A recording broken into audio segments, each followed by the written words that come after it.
אני אגיד לך את האמת? ארוחת בוקר יותר טעימה כשאין אינסטגרם. שלום יוטיוב! מה נשמע חברים שלי? מה אתם חשבתם שנעלמתי מהעולם? פשוט אזקו לי את הידיים, אבל לא עם מזיקים של פרווה בכלל, וזה ממש לא יפה. תכף אני אספר לכם הכל. עכשיו אני גובע ברעב. מי יודע מה עוד ייפול עליי באמצע הוולוג עם כל השבוע המטורף הזה שעובר עליי. נגמר לי הפירות הקפואים מן העלבוק. ואז אני... זה הדבר הכי גרוע שם. אחי, זה הדבר הכי גרוע, סמת. ואז אני אספר להם, לא אחי, חכה שאתה תשמע מה, חכה, אין לי גם סטורי, לספר להם, הם לא יודעים כלום. בואו נאכל. You ready? וואלה, יפה, אחי. תודה, גם החביתה. אין יותר ארוך מהכמה דקות האלה שאתה מחכה לשיבולת שועל שלך במיקרו. One eternity later. One eternity later. אני כבר מכיר את כל המימים של בוב ספוג. Alright. שים אומר אדם ברקע. אחים, אתה דפוק? רוצה אני גם לאסטרלי גם בי. למה? תקנה זכויות, מה הבעיה? מה זה אי אפשר? אתה לא יכול לכל השירים. מה זאת אומרת? אם אני רוצה עכשיו לשיר שיר של אומר אדם ברקע ולשים אותו ושהם ישמעו וייהנו שיר אתה איתי. יכול, אי אפשר לשים את השיר עצמו. אבל אני נשמע כמו אומר אדם. הם יחשבו שזה השיר עצמו. לא, אתה לא. סורן מבאס. אחי, אל תגיד דברים שתתחרט עליהם אחרי זה. ראיתי אותך כבר בלי בגדים. רסיסים. שים איזה משהו מצחיק, שים איזה משהו, מה שאתה רוצה.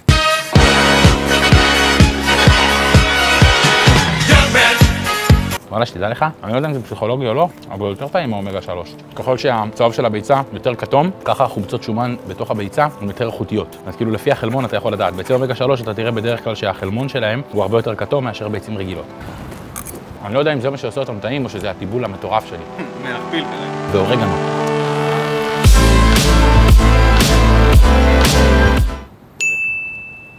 רגע. וואו, אחי. אחי, עכשיו אתה לא תקבל עוד. מה, כמו מוס שוקולד, אבי. אני מקווה שזה מצולם. אז אתה מצלם את זה? כן, מצלם. יהיה מזדהה. אמרתי לך. מה הערכים של זה?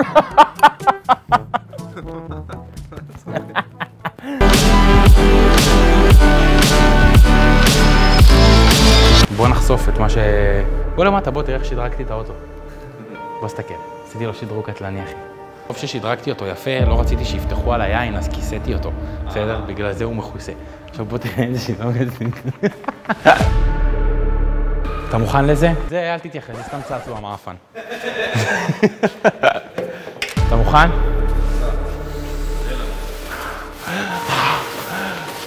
הלך הגג. טוב, בטח ראיתם בטיקטוק, אני לא יודע מי שראה בטיקטוק, אבל...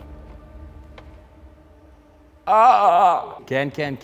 נסעתי, שכחתי לסגור את הקליפסים, וזה פשוט עף אחורה, כמו במהיר ועצבני, אחי, נשבע לך. פשוט עף אחורה על הכביש המהיר. הלכתי, אמרתי, אני ארים אותו. סבבה? עכשיו תקשיב איזה קטע, נשבע לך שאני לא מגזים איתך, זה ככה פשוט היה הסצנה. עף אחורה, אני מסתכל כזה מאחורה, אני לא מבין מה קורה, עף הגג, סבבה? עיכלתי שעף הגג, הספקתי כבר לעבור, הרי שאתה נוסע נגיד על מהירות של... אתה עובר 25 מטר בשנייה, 90 קמ"ש זה 25 מטר לשנייה. אז אחרי שזה עף, המשכתי לנסוע כאילו איזה 3-4 שניות, עד שכאילו הזמן תגובה שלי כאילו קלט את זה, ו3-4 שניות זה כבר, אתה יודע, אתה כבר עובר כאילו איזה 200, כאילו, כבר הגעתי לאיזה 200 מטר, אז הייתי צריך לחזור אחורה, לרדת לשוליים, לחזור אחורה עם הרכב בכביש מהיר, סבבה, נגד כיוון התנועה, תוך כדי לקוות שעל הכביש המהיר לא יעלו אף אחד על הגג, וברגע שאני הגעתי רק לגג אחרי איזה דקה-שתיים של גילו נסיעה אחורה, מה שקרה, מה המצב? הכל טוב? ואחרי שהגעתי כאילו אחורה עם הרכב, עצרתי בצד, קצת כאילו, זה היה עדיין על הכביש, לא עלתה עליו שום מכונית. שום מכונית לא עלתה עליו. אני דקה וחצי נוסע, לא עלו עליו, הוא היה באמצע של הכביש, הם נסעו כאילו מהצד. תקשיב עד הסוף! אני בא, אני חוצה את הכביש, אני אומר לעצמי, יאללה, טוב, סבבה. כאילו, נגיד, זה הכביש. זה פה על האמצע, הרכב שלי פה. רצתי מהר לצד הזה, כדי שאני אוכל לקחת את זה, ואז פשוט לרוץ עם זה בחזרה לרכב. איך שאני בא, אני עומד פה, מחכה לחצות, בום, אחי, 3 משאיות עולות עליו, מרסקות אותו, הקליפסים פשוט מתפוצצים לצדדים, ואני כזה עומד ככה. פשוט הלכתי, אספתי את הרסיסים, שמתי את זה בבגאז', ניקנוס 50,000. אז תקשיבו, תעשו סאב. זה יכול לעצור. בוא נכסה אותו, בוא. בסדר, נראה מה נעשה איתו, קוסומו. מה עושים, אחי? מה עושים? אומרים תודה שאנחנו חיים קודם כל. לא, זה עוד החלק הטוב של השבוע. What? דרך אגב, זה החלק המנחם של השבוע, שזו בעיה שאני יודע שהיא פתירה, וכאילו אני יודע גם שזה עניין של העברה בנקאית, זה הכל. תכף נגיע למעניין. איזה כיף.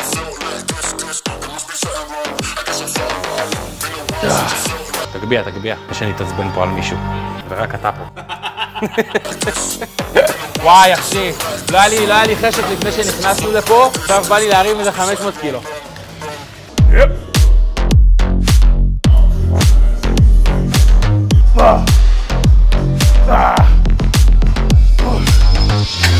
לפני שנעבור לתרגיל הבא, אצא לכם ככה איזשהו סיכום קטן, איך אני מתמודד עם אחד השבועות הכי קשים בחיים שלי, עם המשברים הכי גדולים שהגיעו אליי. למי שמכיר ולמי שלא מכיר, יש לי גם את עמוד האינסטגרם שלי, שהוא בעצם הפאנל העיקרי בגדול של הביזנס שלי. יש לנו את חברת הייעוצים בכושר ותזונה הכי גדולה במדינת ישראל, עם הכמויות הצלחה הכי גדולות שיש, ועם אחוזי ההצלחה הכי גבוהים שיש. שהמשפך העיקרי שלה הוא אינסטגרם, כמו הרבה עסקים במדינת ישראל, וקיבלו לי את השלטר. הפרתי שם כמה community guidelines. כנראה שצוקי לא אוהב את זה שאני מנומס מדי, והוא לא יודע איך להתמודד עם יציאה מזרחי של בית"ר ירושלים, אז בסדר. אבל בינתיים נחסמנו שם, ובגלל שזה באמת ערוץ שהוא מאוד חשוב, גם ברור לכולם, זה פוגע בפרנסה, מכניס את זה לקשיים של עצמו, במיוחד כשיש חוסר ודאות. אני חושב שברגעים אלה באמת אנשים נמדדים, מתי שהם דחוקים לפינה, לא מתי שהכל הולך טוב והכל שמח, אלא מתי שהדברים נראים בדיוק ההפך, ושם באמת מגלים את האופי האמיתי. אז גם אני ושתי השותפים שלי, למי שלא מכיר, אדם ורועי, כינסנו ישיבת מלחמה, אפשר להגיד איזושהי מועצה קטנה, בשביל באמת, אתם יודעים, כמה שיותר לבוא ולקחת את האסטרטגיות שיש לנו ואת כל הדברים שיש לנו בארסנל. יש לנו הרבה דברים במוח שאנחנו יודעים לשמור גם למצבים כאלה שכרגע התחלנו ליישם אותם בלי קשר. בכל מקרה,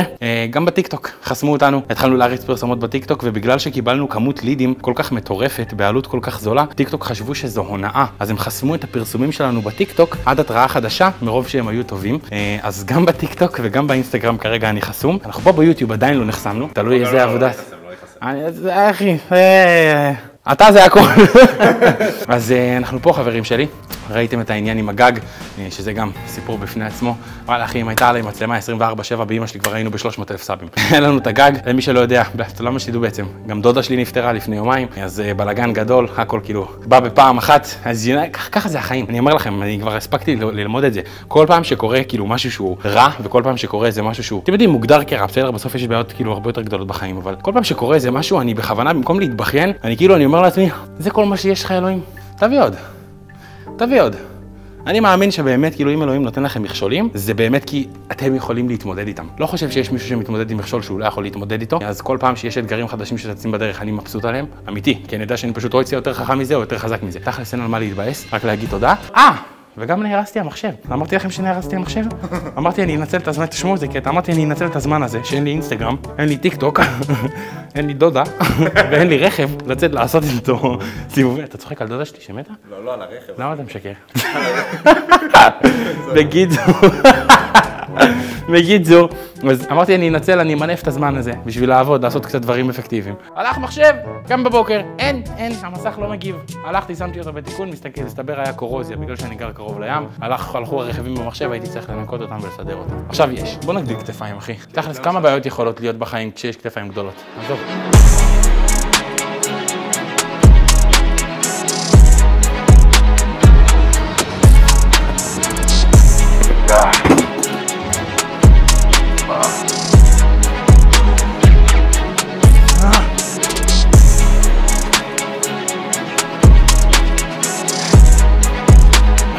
אני איתכם מאוד מאוד אמיתי, לא כל כך רציתי לעשות את הוולוג הזה, אבל הבחור פה מאחורי המצלמה די שכנע אותי, כי הוא אמר לי, תשמע, אני יודע שאני לא יודע איך אתה מתמודד עם הסיטואציות האלה כרגע, אבל אני יודע שאיך שאתה מתמודד איתם כנראה יכול לעזור להרבה אנשים. ואחד הדברים, לדעתי, אחד המסרים הכי חשובים שאני יכול להעביר לכם היום, למי שיושב וצופה בזה בבית, או שנמצא באיזושהי תקופה מאתגרת, לא משנה אפילו מה הסיבה, בסדר? לכל אחד יש את הצרות שלו, אבל תחשבו על זה באמת כמו על תהליך של כושר ותזונה. המכנה המשותף של כל האנשים שמצליחים בתהליכים של כושר ותזונה, ובאופן כללי בחיים, זה לא שהם לא מקבלים זפטות לפנים או נופלים, אלא שהם קמים כל פעם כשהם נופלים, וכשהם נופלים, הם מסתכלים על זה פשוט בתור הזדמנות, אוקיי? אז אני יודע שכשאני דחוק לקיר, אני לא בהכרח מתעלם מהקושי, אלא אני מחפש עוד יותר קושי. ככה גם בתהליך. אני יודע שכשאני בחיטוב, לדוגמה, אני לא פוחד או שאני הולך להתחבא מתחושות הרעב שידגדגו לי, או שאני הולך ומתחבא מהפיתויים החברתיים ומהסיטואציות שאני יכול להיות מוקף בהם וחשוף לפיתויים. ההפך, אני מציב את עצמי בסיטואציות האלה, אני מחפש את הקושי, ואז כשאני מתגבר עליו, אני יודע שפעם הבאה שמכשולים יצוצו, זה פשוט ייראה באמת כמו זה צ'יפס, לעומת כל דבר אחר שיכול לצוץ. אז כל פעם שאני נתקל בקושי, בקושי אני נזכר באמת בכמה שתהליכים של כושר ותזונה תרמו לי ולמיינדסט שלי באופן כללי בחיים, גם בעסקים, גם בזוגיות, גם במערכות יחסים אישיות, עסקיות, כל מה שלא תרצו, וכמה זה פשוט לדעת ליישם את הדברים האלו, אחרי שכבר עברתם אותם עם התהליך שלכם. אז צאו להתאמן. יאללה, שמח? נתתי מוטיבציה. שמח? יופי, יופי. מה זה? זה קל. נתתי יותר מדי מוטיבציה.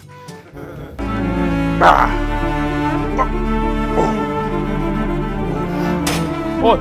ידיים קטן, נכון? וואלה, כן, אחי. חייב לגדול. יאללה, בוא. מה זה השירים האלה, אחי?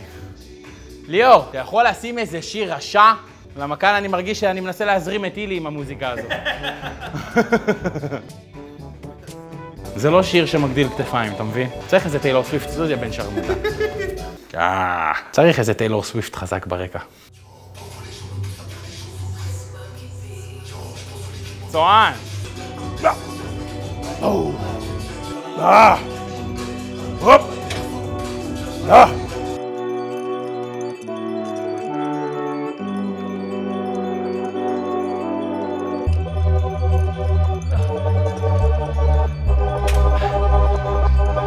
תעזור לי רק רגע, רק תרים את האחורה.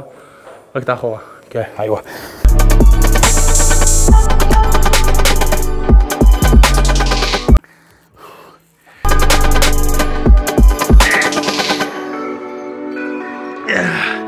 זה הכל היום, חברים שלי. כמו תמיד, תודה שצפיתם, אני מקווה שלמדתם משהו חדש היום. תעשו את מה שאני אומר, לא את מה שאני עושה. אם אהבתם, שימו סאב ולייק. אם לא, לכו תזדיינו. דוד.